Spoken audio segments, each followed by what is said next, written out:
Good morning, good morning. I hope you are all well on this not so sunny day in Watford, I have to say. Not so sunny at all today. My name is Charlie Ryan, for those of you that don't know me, and today we're doing a live Q&A session based around people management and disc profiling. The forum is yours. It's yours to ask me what you want. We've actually had some questions in before, so we will use those as well. But, please feel free to just log on, write your question out, and it can be anonymous if you don't want your name or your company name. That's no problem at all. I will just read the question and it will be relevant to someone else. So there is no such thing as a stupid question, just to give you a heads up on that. There really isn't. We all have our people issues. And I think the one thing we can all agree on is that the world today is all about, for our organizations, the value both that we place on our people and that we get from our people. So I think there are two real trains of thought here. For us to grow in any way, shape or form, there has to be that value created between us both. So the employee-employer relationship has to be very, very strong. The other thing, the reason that it has to be that strong is I think we can also all agree is that retention of where we've invested in our employees is very important. Now, I'm not saying retention forever, and that's something I'd like you to bear in mind as well, because a couple of the situations we come across is companies also don't allow people to go or leave, or they feel a bit bitter when they leave. When they're ready to go. And sometimes they've outgrown us and we've outgrown them. Okay, so there are things you need to be aware of. Just because you invest and someone's with you for 3 or 4 years, sometimes that is the limitation. So I don't want you to be trying to make something out of a situation that will never ever deliver in the way that it has. Okay, so we've got a number of things I'm going to run through today. Where you want the real tools, you know that only comes in the form of training. We can give you some hints and tips on a Facebook Live, but the real tools are delivered on our training courses. We've got 2 that we're running. We're running one on the 15th of May, which is people management, and we've got one that we're running on the 16th of May, which is totally around disc profiling. The disc profiling will save you money quite quickly. You'll get a return on investment on that day. The people management, a bit of a longer term return on investment about you practically applying the tools that we give you. So I'm going to talk a little bit about some of the fundamentals really around people management, and then I'm going to go on to the Q&A. So my passion, I think, and my belief is that people actually do strive to be the best that they can be. And that is the truth of the matter. People do strive to be that. So is your environment fundamentally, is it facilitating that for the employee? And that's the first question I want you to ask yourself. Okay, am I facilitating an environment in terms of communication, the environment itself, the aesthetics, the facilities, all of those things? Are you facilitating and allowing the employee to be the best that they can be? No one gets out of bed to do a bad job. No one gets up in the morning thinking, you know what, I'm going to do a really bad job for Charlie today. Nobody thinks like that. And if you can totally believe that, you will handle everything in a more positive light. Because when you have to tackle them about something, if that is your fundamental thought, then you know that they haven't purposefully or intentionally done something to hurt your business or you. And that makes you tackle things differently. And I'll talk to you a little bit more about that later, especially on the Q&A. And the final, I guess, fundamental and question I want you to ask yourself is around trust and respect. Do you have that with your employees? Do you trust them and do you respect them? Because again, you look at Jim Collins, Good to Great, and a lot of you will know that book, and you don't need a book to tell you this. But, you know, it forms the basis of all successful relationships. Where there is trust and respect, there is very little that can't be sorted. You won't always agree, but healthy conflict is also brilliant, absolutely brilliant, because it gets things done. So they're the three questions I'd like you to start asking yourself. Have I created this environment that allows people to be the best that they can be? Do you truly believe that people get out of bed to do a good job in the mornings? And that are you facilitating that so that when you tackle them about something, you come from the positive rather than the negative and the impatient side? And finally, do you have trust and respect with those employees? Because again, that fundamental will help you take a different journey. Now, before we get onto your problems, one of the tools that I would like you to walk away with, and we can email it afterwards to anybody who just sends in their email address that they want it. It's the ABCD player tool. Now, I did want to share the screen with you, but Facebook Live doesn't quite have the same facilities as a lot of other things. So we might run this on LinkedIn as well, so that we can maybe do a bit of a screen share, or maybe even as a webinar on those who decide they want it afterwards.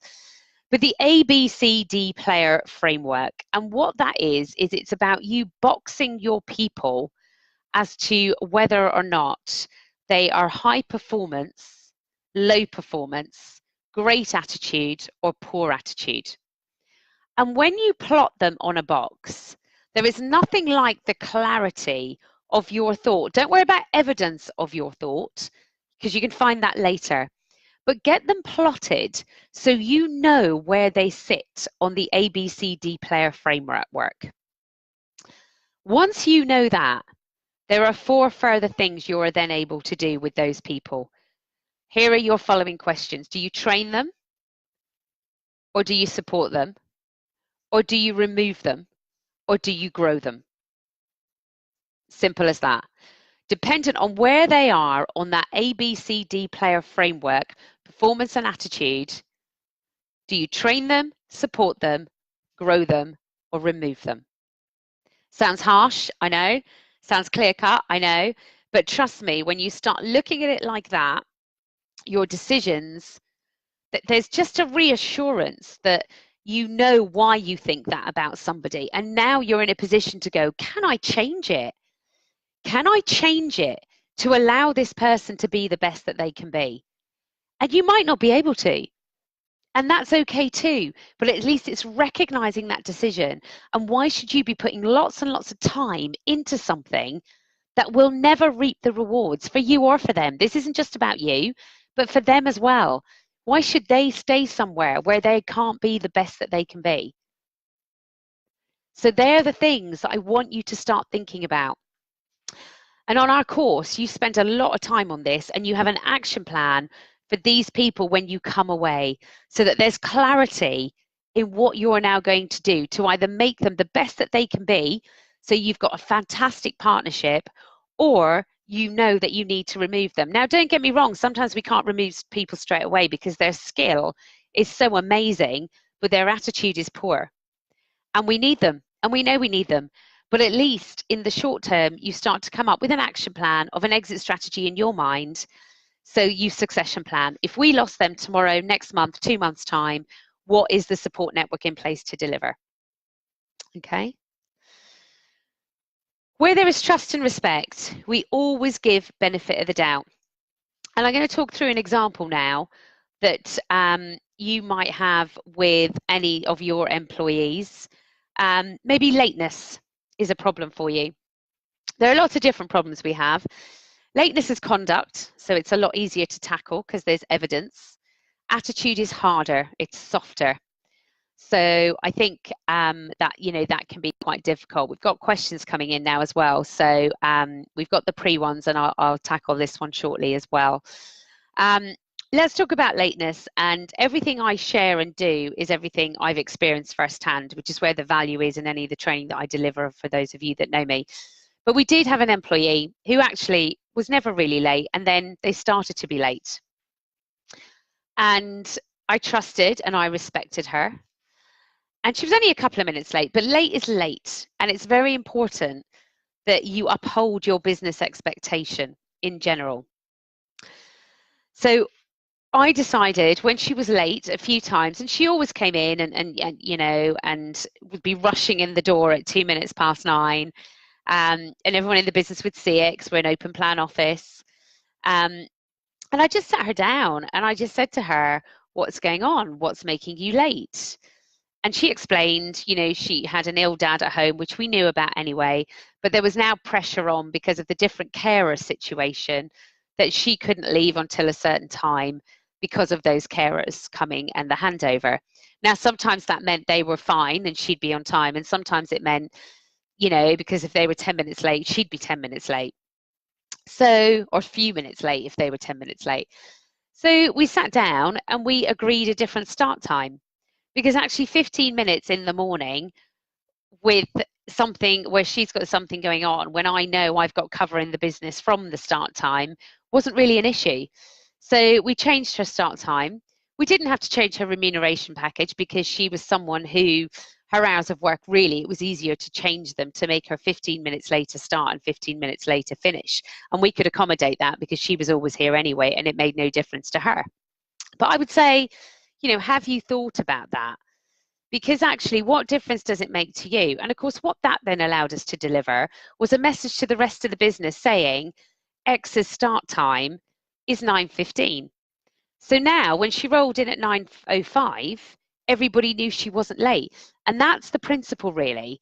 It's the case of upholding lateness across the board. Because if you didn't uphold it with this individual, it doesn't stop other individuals being late. But if they know her lateness is 9:20, then she's fine to come in at 9:05. And you could still hold somebody else to account. If they came in at 9:05, you could hold them to account on 9 o'clock. Okay, so yeah, it's interesting, really. Expectation and standards. The problem you've got really is when you haven't upheld those from day one. We might get a chance to talk about that a little bit later. Be consistent in your approach. I think that's probably one of the most important things. You can be very, very consistent so that whatever message you're delivering is a core value and a message that you're upholding across the business. And then everything becomes a lot easier to deal with when you uphold that same message, because it means there might be different things you have to tackle people about because of how they do things, but you're fundamentally coming back to this standard of expectation that you expect for your business. And I guess that nicely brings me on to, do you understand the standards that you expect for your business? Because a lot of people don't. You know, my core standard is, are you being the most helpful you can be at any given time, internally and externally? And that is it. I can measure everything against that, interestingly, everything. And I can tackle people on different things, even on communication, if I feel that standard isn't being upheld. And it's a strong standard, you know, and I guess my expectation against it might be higher than others, but that's okay as long as I've shared that expectation with the team. Okay. I might talk a little bit more about that people management side, but what I'd like to get onto is understanding your people as well, because I know we were covering a couple of things. I just want to touch briefly on DISC, and then I'm going to go on to some of the questions for you. But that ABCD chart will also help you identify when people are plotted on that chart. You know, if you know them that well, then actually you might well be expecting something that they can never give. But one of the things and one of the tools you can use to identify that is psychometric testing. Now, we use DISC profiling. I'm a massive fan of it, but I'll be honest, that's because of my experience with it. And my interpretation of it is second to none. However, I don't mind what you use as long as you use something. It doesn't have to be through me. You can use Myers-Briggs. You can use, there are a phenomenal array of tools out there. Just make sure you get a very good consultant who understands the tool inside out and doesn't just give you the computer report. Because a computer report, they're so standard. You really need the consultant who makes it down to earth for you as to understanding that person in the business. Now, you will have your moments of, why doesn't someone think of that? Why did they do that like that? Why did they? You will have those moments of frustration. And just as a heads up, for example, on profiling, your perfectionists are not practical or commercial. They're just not. So they might be amazing in certain areas for you and amazing in dotting the I's and crossing the T's, but they are not perfectionist. They are not productive over perfection. So when you want them to change something or think commercially or think of the value of something, they can't do it. Let me give you an example.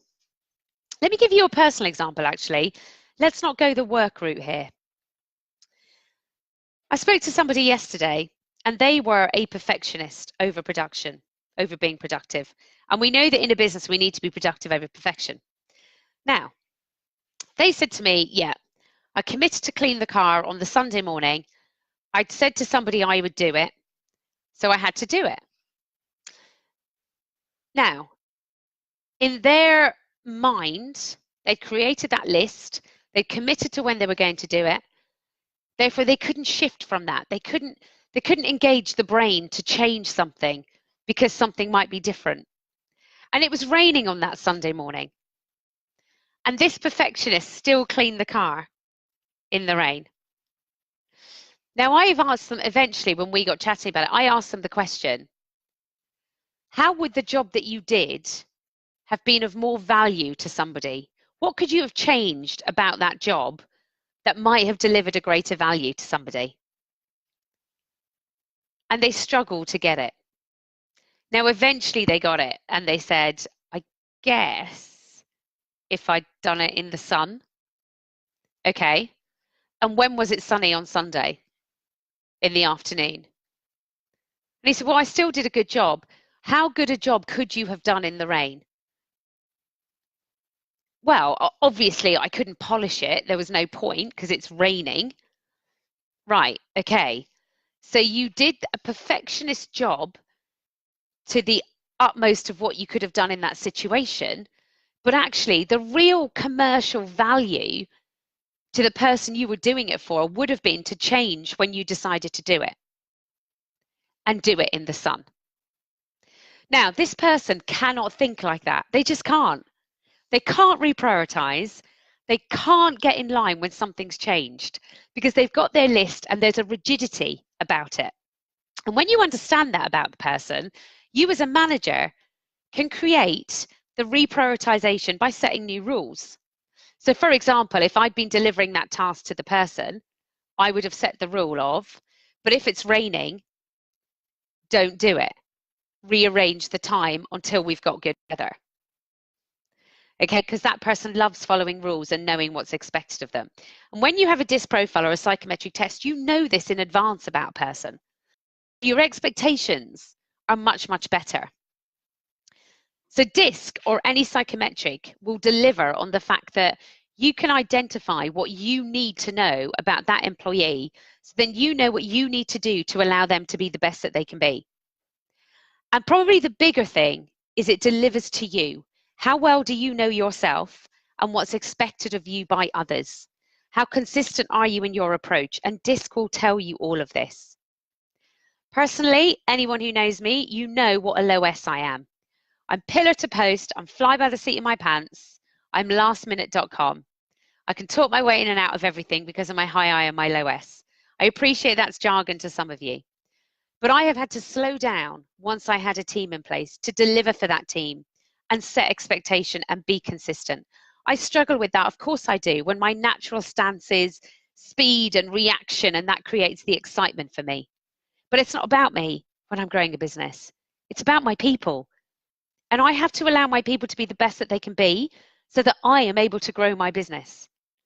And that means changing me to deliver what they need. So I'm going to come on to some of the questions now that we've been asked. There's one live one. Right, I have a question about phone manner. I have someone who isn't particularly what I need her to be on the phone. She does deliver the message to the customer, but it isn't really in the way that I think I would want to hear it if I was a customer. Sorry, I'm reading at the same time. Interesting. Okay. Sometimes we have people who, I think I know what you're asking actually. Sometimes we have people who can deliver a message, but it's technical, it's to the point. Is it the most helpful it can be? Is it with the warmth that you want from your organization? And I don't know is the honest answer. Only you can set those standards. However, we did have somebody in this office, and I say did because she's not here anymore. And the reason she's not here anymore is because her rigidity and inability to change and create the warmth that we needed was a problem. She answered the phone, took the message, and the message was for somebody else. And what she did was she gave the customer the other consultant's mobile phone number, and off that customer went. And when she came off the phone, I asked her, upholding our standards, can I just ask, were you the most helpful you could have been in that moment? Now, we talked it through, and she initially thought she was, and then I pushed with open questions. So you've given that customer that consultant's mobile. What does that customer have to do now? They have to call that consultant. How likely is that consultant to be available? Oh, they might be interviewing. Okay, so what does the customer have to do then? Leave a message. Okay, so how many things and stages have we gone through that could have been avoided had you changed your phone call? What could you have done more on your phone call that would have changed that for the customer? And eventually she said, I could have taken the message and gotten the customer's number and gotten the consultant to call the customer when I knew the consultant would be available. But she had no idea that that wasn't the most helpful. Now, if she hadn't been warm, I'd have still taken the same journey and said, how warm do you think the customer felt, or how loved do you think the customer felt? I'm not doubting that you shared the information that the customer needed, but how helpful and warm do you think their experience had been with CMR? What more could you have done in that conversation? The power of open questions is massive in people management, and those of you that have been on the course know this. And that needs to become your natural stance. Strong, open questions. Okay, so hopefully that's answered your question, Chloe. Anything else, just pop it on there.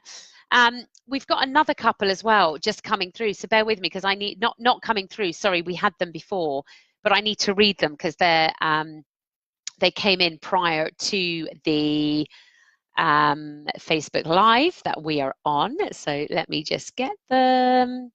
Should be here somewhere. Where have they gone? Don't know. Oh, I thought they were a draft, but they're not. I think I actually sent them to myself so I would have them. Here we go. I have got them. Sorry, talking through that. Right. Hi, Charlie. I have someone who's consistently late and he always says sorry, but he's still late. Now, hopefully I've delivered that in my previous message to you, but just to touch on another issue I had, which might help you, which is we did have somebody and I didn't realize how late he was actually, how often he was late, not how late he was, because he still wasn't that late, but how often he was late, because my role is out of the office a lot and I don't have a team that tell tales because that's not what we're about. We're about trust and respect. But when I was in, he was late one of the days and he apologized and said he should be getting the earlier bus. And I was fine with that. You know, that's fine, that happens. And I didn't have an awareness of how much it had been going on. So I just tackled it firsthand the way I normally would. Fine, get the earlier bus, no problem. And then 2 weeks later, he was late again. And I happened to be in and I said, look, you know, what is it we need to do to make sure that you are not late again, because this isn't right for the role.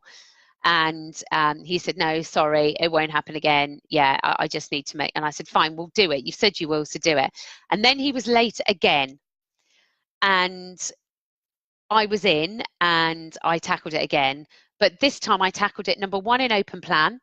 So all I said to him was, I know why you're late because it's always the same reason, But let me help you. The next time you're not able to get that early bus and you're going to be late, call me on your way in and resign.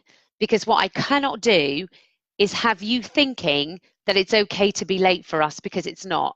And what I'm not prepared to do for myself is phone into the office when I'm not here and check that you're here. I need to trust and respect my employees. And if I can't trust you, I can't rely on you. And if I can't rely on you, there is no point in you thinking that there's a job at CMR. Harsh, yes, but I'd set the expectation. I held him to account every time it happened. He was never late again, and he was with us for 18 months. He did a brilliant job in that role. He outgrew it. He didn't want to be a consultant, which is why he left. But he was never late again from that moment onwards. So hopefully that helps as well in terms of that tool. Let's look at another question. Hi, Charlie. I've got someone and he just cannot do what I want. He doesn't tell me when things aren't going to be achieved. And if anything, that's what I find the most frustrating thing, because if I know, then I can change it. Okay, well, first of all, your DISC will help with this, because he's likely, for those of you that know a little bit about DISC, he's likely to be a low I and a high C. And there are lots of things we can do to improve on this. Lots of things. We can set rules, because high Cs follow rules. However, that being said, if you are looking for a natural communicator, then there's no point in thinking that the low I will ever become this. You've got to decide if you need to keep this person in the role, because you'll always be compromising to average communication. But average communication might be okay, because as long as it's better than what it is, that might be good enough for you. But if you're looking for that real people person, because you don't want to be that involved, or you don't want to have to check in on these things, then you've got recruiting a low I on DISC or on any of the other profiles, a low people interaction person, then you're never going to get to that.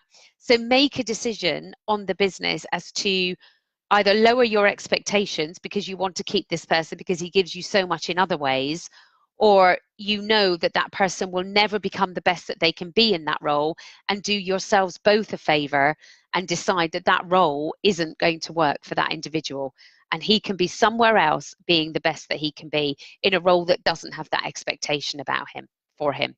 Okay. I hope that helps. I think that's the questions covered. Anything else, just drop us an email, charlie@cmrconsultancy.co.uk or charlie@cmrrecruitment. Do bear in mind that DISC does need to be used in the recruitment process, even if you haven't used it on all of your current staff. And the courses that we're running, they're going to be based at Heathrow Hotel. We find that that's a good location for people flying, training, or whatever. And the people management is on the 15th of May. And the DISC profiling is on the 16th of May. Both courses are 6 hours, 10 till 3, with a half-hour lunch break. We grab a bite to eat. But then after 3 o'clock, I am still around. So the course content is till 3, but I am still around for you to grab some one-to-one time with me on any of your issues, or if you want to run through your own DISC profiles, if any of those have been done. The people management, if you've had your DISC done, we do tend to make it so that you can take things from it in line with your own profile as well. And we also recommend that you bring your current people issues, okay? We take 10 people on a max on each of those courses. Well, probably 12, actually, 12 at an absolute push. It is very important on people management and DISC that you get the time that you need, because it's very one-to-one and your issues. So thank you very much for your time on this Wednesday morning. This will go out at various times as well. So have a great rest of the day if you're watching live. And hopefully I will talk to you soon. Thank you very much. Bye-bye.